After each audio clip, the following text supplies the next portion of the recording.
เฮาก็เห็นกันว่าคือบ่เชื่อความจริงนะเพิ่นก็บ่เห็นธรรมศาสตร์เพิ่นบ่สามารถรู้แจ้งได้เพิ่นบ่เห็นอันนี้เว้าแบบ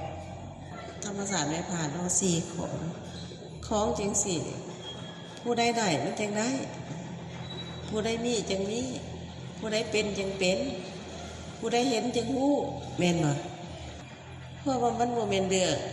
ตาแนมเห็นบ่แม่นเรื่องหูได้ยินเสียง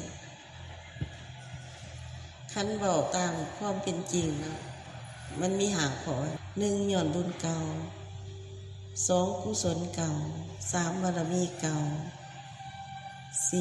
4ญาณหูแจ้งมันเป็นของเก่า5ชาติมาต่อเติมเสริมขึ้นให้เสื่อมต่อเข้าหากันถึงเท่านั้นเองส่วนร้ายเนี่ยขาดการพินิจพิจารณาจึงบ่ได้ปัญญาและเฮาก็ถือเบาว่าเพิ่นเว้าให้ฟังเฮาบ่เข้าใจว่าเพิ่นให้เฮาหั่นพินิจพิจารณามีการสร้างสร้างมีการตีราคามีการแจกแยกเฮาก็ได้บ่ได้ตัวนี้นะส่วนหลายเนี่ยความเมตตาที่ได้รับคำแนะนำคำสอนด้วยว่าคำแยกแยะสี่แจงอธิบายด้วยว่าคำมันใดที่ไม่พาให้ถ้าญาติคิดว่าเป็นเรื่องที่ฟังแล้วๆไปบ่คิดว่าเฮาต้องใส่ใจเอามาพินิจพิจารณาคันเฮาใส่ใจมาพินิจพิจารณาเนี่ยมันจะพาให้เฮานี่แจ้งในเรื่องนี้สว่างในเรื่องนี้สินะได้บ่คาใจเนี่ยเฮาก็ได้มีอิสระขึ้นในความหูแจ้งของเฮาเองนี่เฮารู้ว่าโอ๊ยแม่พาเว้าหรอกคือเหมือนกับว่าเฮาสิได้ยินอยู่ตลอดนะแต่ความเป็นจริงนะถ้าเอาตามธรรมศาสตร์นี่เขาบอกไม่ผ่าต้องประหยัดนะคือขั้นเอาระบบของธรรมศาสตร์แต่แท้เนี่ยมี7ข้อเนาะข้อที่1บ่พอเว้าอย่าเว้าข้อที่2คนบ่ควรให้ได้ยินได้ฟังอย่าให้ได้ยินได้ฟังข้อที่3ต้องระมัดระวังในการให้ธรรมะออกไปข้อที่4ต้องเชื่อมั่นว่าคนควรได้จึงได้คนบ่ควรได้บ่ได้ข้อที่5คนเฮา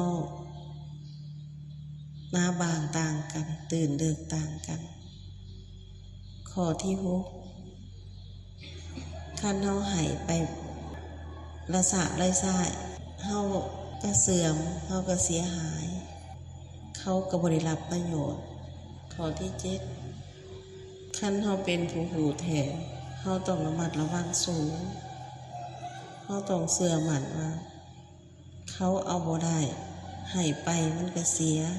เอาไว้นำเฮาดีกว่าคำบอกคำสอนคำแนะนำคำสอนคำตักเตือน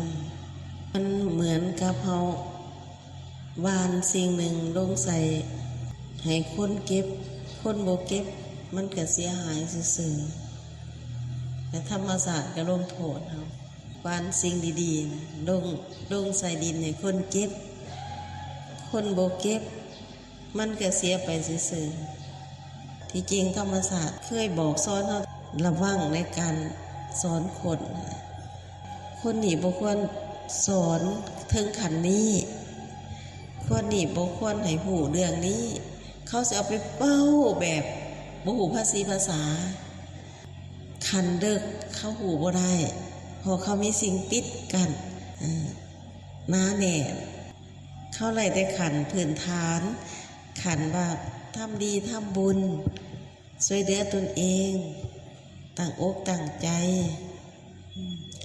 ให้ได้บุญได้กุศลให้ได้สติก่อน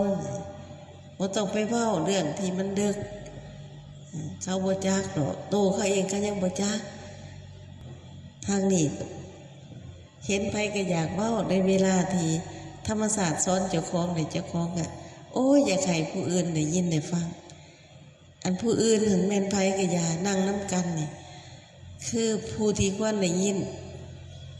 2-3 คนผู้บ่ควรได้ยิน17 คนก็ดันเอาเสียงออกเสียงก็บ่ไปตามการจัดสรรของธรรมศาสตร์มันก็คือกระแสญาณนั่นแหละเสียงก็ต้องแห้งเสียงก็ต้องลั่นออกตัวเองก็เมื่อยตัวเองก็เบิดพลังเพราะว่าธรรมศาสตร์เห็นว่ามันบ่เหมาะที่เจ้ามาเว้าอยู่ที่ศาลามันต้องมีขอบเขตคือธรรมศาสตร์ให้รู้จักกาลเทศะให้รู้จักบอนที่ควรหายที่ที่ควรหายให้ใส่สติปัญญาในการพูดคนนี่ควรพูดแบบใดสิเป็นสำเนียงเสียงอันใดก็ต้องใส่สติปัญญาพูดให้เบิ่งเขาก่อน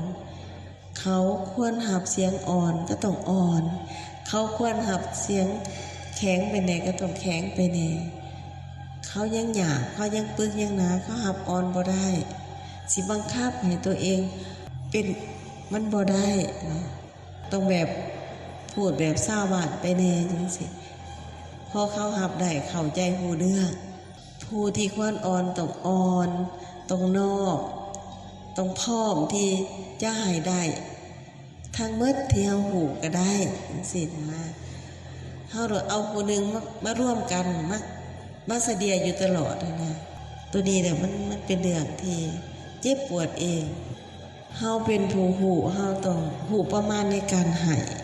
มันเป็นของหนักสำหรับเขาถ้าเขาหับบ่ได้เขาก็ซับซ้อนวุ่นวาย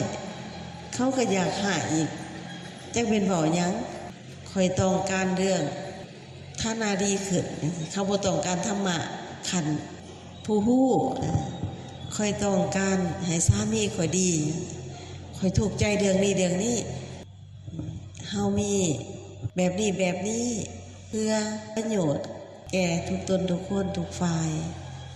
ก็คือความเข้าใจในการฝึกการปฏิบัติต้องนักแน่นต้องตั้งใจต้องเอาใจใส่ต้องให้ได้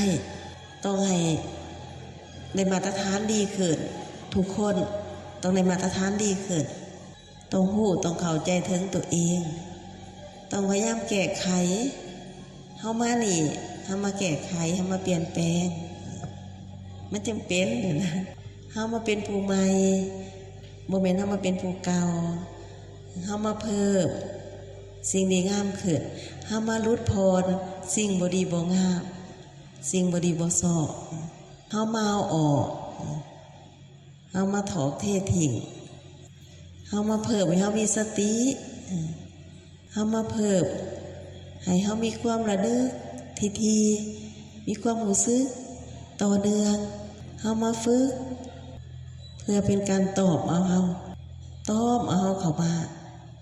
ให้เฮาได้เข้ามาเป็นหนึ่งเดียวใจเฮาจังสิตั้งมั่นเฮาสิอะไรความตั้งมั่นมันบ่มั่นพอเฮาตอบเฮายังบ่ได้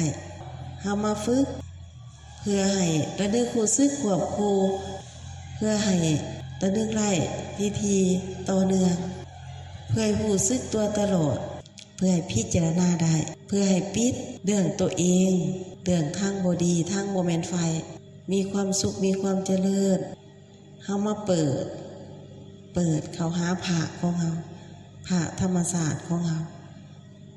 พระเฮาเองพระธรรมศาสตร์เฮาเองเฮาผู้เป็นธรรมศาสตร์ธาตุของโลกใบนี้เฮาต้องเข้าใจถึงเรื่องนี้เรื่องเฮามีพระธรรมศาสตร์ฮู้อันมันได้ใจความหมายเด้เฮาต้องฮู้ต้องเข้าใจให้ได้เฮาต้องเอาความเข้าใจไปพินิจพิจารณาต่อไปบอกไปสอนเจ้าของจังสิมีระดับสูงขึ้นอันนี้มายกระดับเจ้าของมาปรับเปลี่ยนมาเฮียนหูมาหูเรื่องเจ้าของมาปรับปรุงใหม่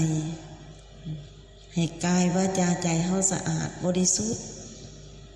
ความสะอาดความบริสุทธิ์นี่แหละจะพาเฮาเป็นผู้ฮู้ถือผู้ฮู้แท้ ฮู้จริงฮู้ในสิ่งที่เฮาควรฮู้